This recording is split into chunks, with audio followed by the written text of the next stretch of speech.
And so you're going to hear joy a lot through this presentation, obviously, but I really wanted to define that for us because there are multiple definitions for it.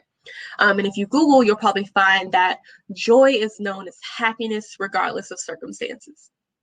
And that's true. That's absolutely correct. But what I have learned throughout my journey is that it is so much more than that. Through difficult things, joy is the ability to have peace in the midst of a storm.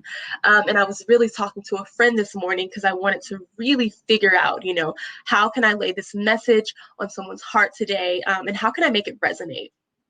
And so we kind of put a situation in our heads. And so we talked about the storm.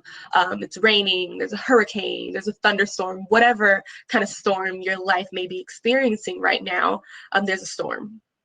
And so my friend was saying, maybe finding joy in discomfort or finding peace in the storm could be that I need to prepare. I need to buy an umbrella. I need to make sure that there's always a rain jacket in my car. I need to make sure that I'm wearing my rain boots, preparing for the storm.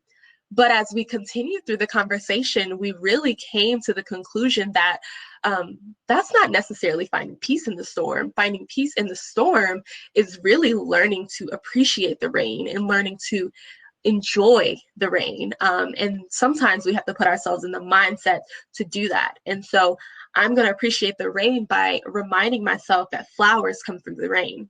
And so the beauty in our lives and the things that we love and appreciate may not be possible without those storms, without those seasons, without those closed doors. And that's really what it means to find and choose our joy. Yes, we can prepare all day long. We can always make sure we're doing something to prepare that things are going the right way. But really the only way we can truly find peace is to practice that gratitude throughout that season. Okay, so the first thing I really want to talk about that's going to help us find that peace in the midst of the storm is leaning in.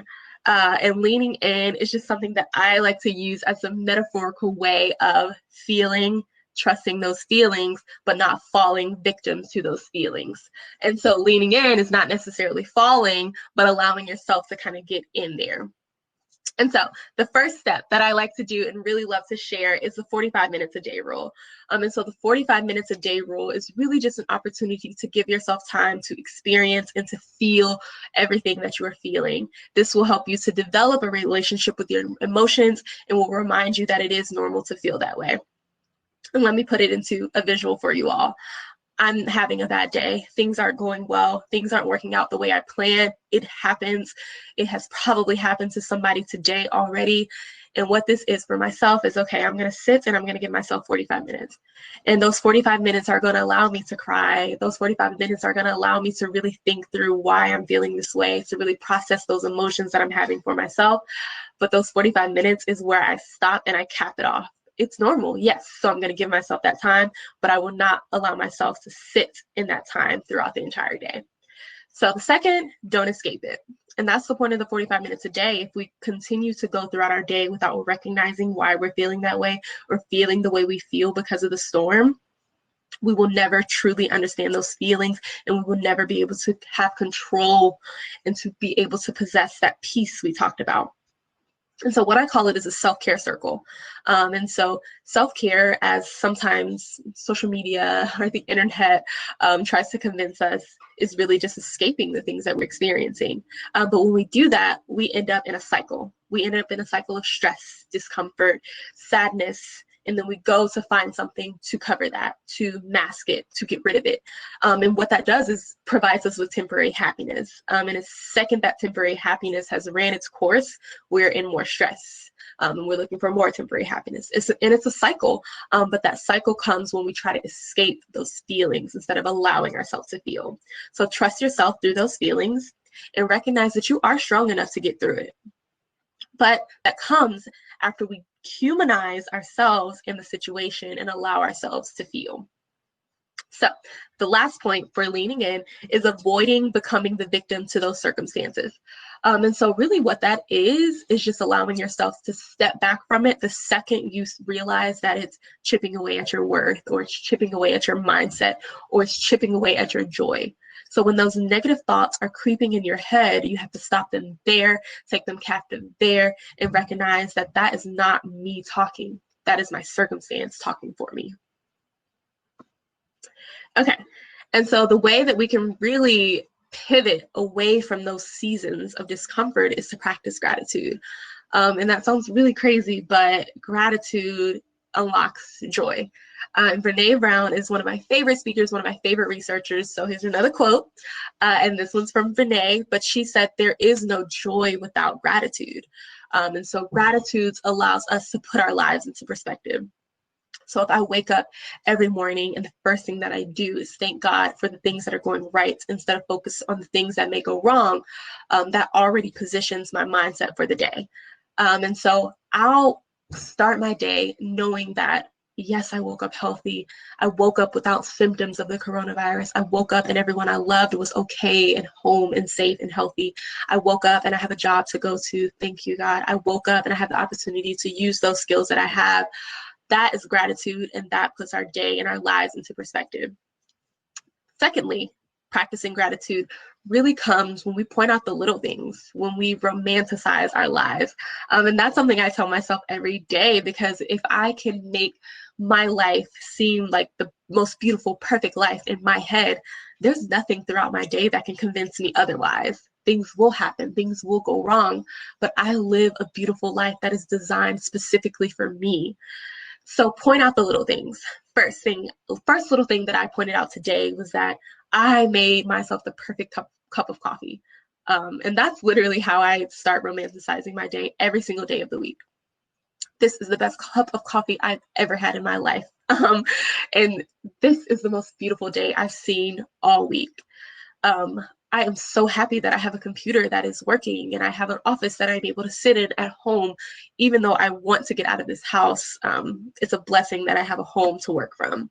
And so I'm pointing out things that are happening throughout my day that we may not pay attention to on an everyday basis. But we always have to recognize that there's something to learn, and there's something to be grateful about. Gratitude unlocks joy. If you don't remember anything today, remember that gratitude unlocks joy. Okay, next up is purpose. And so I actually never, ever, ever speak about joy on any level without mentioning purpose in some kind of way. Because really, before we can live the lives that we're designed to live and live the lives that we desire to live, we must recognize what our purpose is. And I know how heavy of a word that is. I know it doesn't happen overnight, but I want it to be something that we all think about as we strive to live these joy-filled lives. So the first question I ask myself during these seasons of discomfort, when things aren't going right, when I'm grieving, when I'm sad, is how can I be used? God, something is happening in my life. You're presenting something in front of me. You closed that door. This day was full of rain, full of storms. But how are you positioning me around all of that to use me? And so I wrote this down and I'm going to read it verbatim because it's important. Just when you feel like you're about to be destroyed is often where we can be used the most. And this is really the birthplace of my passion of trying to utilize those things that I'm experiencing and tell those stories to help someone else. And I think it's something that we all need to think about. We have all been in situations that were not ideal. We have all been in situations where we wanted out and we wanted God to immediately clean it up and make it right, to save our loved one, to remove the pandemic from our minds, to get it out of the way, to get COVID out of our lives, to bring my job back, to get me the grade I need. But often God has us in that limbo, in those positions, in that season, because he's going to use us. He's going to use the story that's coming from it. He's going to use those skills that were born from it. He's making us stronger. And so think about that. Think about how you can be used to help others because of the things that you've gone through in your life. Secondly, I'm meant to be exactly where I am, right here at this desk, speaking with you all today. When we aren't aware of where we're supposed to be, we start trying to do more. We start trying to step out of those seasons. We start searching for other rooms to be a part of, instead of just kind of being intentional and purposeful right where God has us. And so I like to think of it this way. God has me right here for a reason. It's not necessarily where I want to be right now. Maybe that is the case for a lot of us, but I'm here for a reason. And so I'm going to take this walk with him through this season and keep looking until I find my door. And a lot of the times, the second we make that decision, the reason pops up. It comes right on our hearts. And it was really just us fighting it is why we couldn't see it or recognize it during the mist. Thirdly, what is your intention? And so a friend of mine really laid on my heart in 2018 actually, that when we're intentional, we lived more joy-filled lives. And that sounds crazy, but intention is in connection to gratitude as well. So I'm going to wake up every day and I'm going to be intentional about making sure that today is an amazing day. I'm going to be grateful for the little things. I'm going to thank God for everything that is happening around me, good or bad. And I'm going to make sure that I set the tone before I step into the rooms for it to be a good room to step into, to have positive interactions, to build relationships, to be used by Him for someone else. Being intentional allows us to focus on the things that we're doing and to make sure that we're being positive and that we're positioning our minds to see the good in the room and to see the good that could come out of these situations. And so I said, if we wake up and decide we're going to have a good day, we won't let those mishaps change that. And they're going to come. I'm not saying that bad things won't happen. I'm saying that we can walk through those bad things and be unfazed. We can do that by being grateful. We can do that by being intentional to keep walking. And we can do that by sticking to God and the promise that He made for us through our purpose. Okay, we're going to keep it moving. And so reflection is something that's very important, because if we don't sit and reflect on these things that are happening to us, we'll recognize that it's not happening for us. And so let me reword that. I like to tell myself it's happening for me, not to me. But I only recognize that when I sit and reflect on it. When I try to run from it, when I try to make it go away, it really doesn't feel like it's a purposeful moment in my life. But when I'm sitting and I'm reflecting, I can understand that the things that I'm going through are happening for me, and that someday, maybe tomorrow, maybe next week, maybe in 2021, I'll see that vision and I'll be able to walk through that journey that God had laid in front of me. And so the way that we can really practice reflection is by asking ourselves the hard questions. And so sometimes this looks like, why me? Why today, God? You knew that I've been praying about this and planning for this and working towards this. Like, why now? And those are hard questions to ask. We're not going to get the answer right away, but we're going to dig deeper. It's going deeper than the surface level may show us. And so I ask those questions. Secondly, write. Such a huge part of the journey to joy is documentation. And so I have a prayer journal, I have a gratitude journal, and I have a regular journal. And a lot of people are like, girl, put it in one. But for me, that's being intentional. So if I start off my day writing in my gratitude journal, I can flip back from whenever I bought the journal, maybe April or May, and see that there was something I was grateful for every single day. Maybe today is a bad day, but God has carried me through the past 3 months. I am just grateful to be here and to be healthy, to be in a home and not a hospital. I'm grateful to have a job. That's something I was grateful for last week that I may have wrote in my journal. And so kind of looking back on that is a moment of reflection and recognizing that we do have so much to be grateful for. A prayer journal, secondly, is just me kind of getting all of those thoughts and ideas out. I have a lot of goals. I have a lot of dreams. I have a lot of things that I would like for God to bless me with. And sometimes that can bog us down. Believe it or not, our goals can sometimes weigh us down because it keeps us away from really being intentional and purposeful during that day. If I'm always forward looking and always focusing on the next season and the next phase, I can't really understand what's happening for me in this current one. And so for me, a prayer journal is really just to write those things down and get them out there. Thirdly, everyday journaling. This is something that we all should learn to do and begin to start doing. It's just to write down what's happening in our lives, to write down what came up on our hearts. Sometimes my best ideas come from me just kind of like flipping back through my journal and seeing something that I wrote maybe 2 years ago. Like, wow, God laid this on my heart 2 years ago and now it's resurfacing today. That happened for a reason. So write it down. Ask those hard questions. Whatever comes when you're asking them, whatever God lays on your heart while you're having that conversation, write it down. Okay. Secondly, reflection comes in 2 parts, y'all. We can sit in rooms and we can talk to ourselves.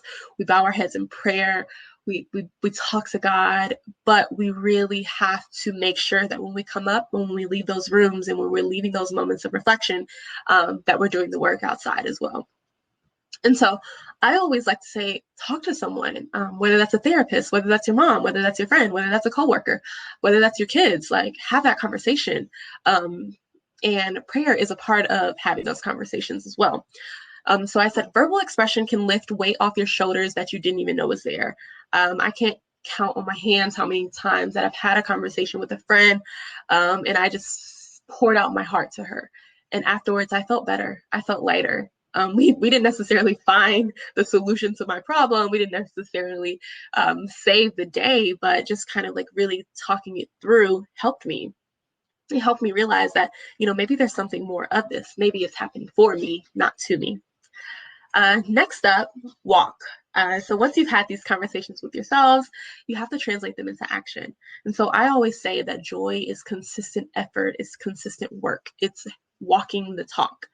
It's making sure that you wake up every day saying that this is going to be a good day. I wake up every day saying I'm not going to let negativity deflect me off my path. I'm not going to let storms deflect me from my purpose. I'm not going to let things that go wrong, even the minor things, keep me from having that good day I promised myself I would have. And so I'm walking. I'm doing the walking. I'm doing the work to make sure that I'm focused. I'm cutting that 45 minutes off right at 45 minutes, even if it needs to be an hour. I'm giving myself 15 extra minutes, but after an hour, that's it. I'm done sulking. I'm done crying. I'm going to make sure the rest of the day is good. So I'm going to talk. I'm going to talk it out. I'm going to ask those hard questions down. I'm going to revisit the things that I wrote down. But a part of reflection is stepping away from those seasons, ready to do the work for yourselves.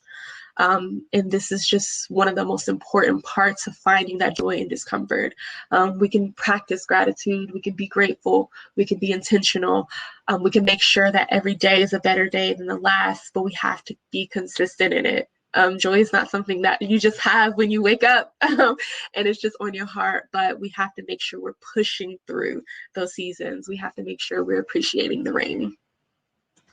Okay, so that is the end of my presentation, but I do want to open up for questions as well. I can't see you all right now, so I'm going to leave out of the presentation, but I wanted to have my social media on here and my email address, and my website is joybyjayla.com, so be sure to visit if you have any questions. If you want to talk further through these conversations, we can definitely do that. And so let me leave the presentation so that I can see everyone's face, and make sure you all can see mine. Okay. Can everyone see me?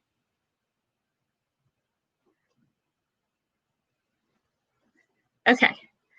Does anyone have any questions? Let me know if you all have any questions. We can talk through it. I didn't want to talk too slow, and so I may have been speeding through things, but I really wanted us to have the conversation about finding that joy during these seasons of discomfort. I don't want to say during discomfort because we are all in a season of discomfort. What life is right now is not normal for us, but joy is possible. The rain is going to fall, but we can appreciate it. And so thank you all so much. And I hope everyone has a great rest of the conference.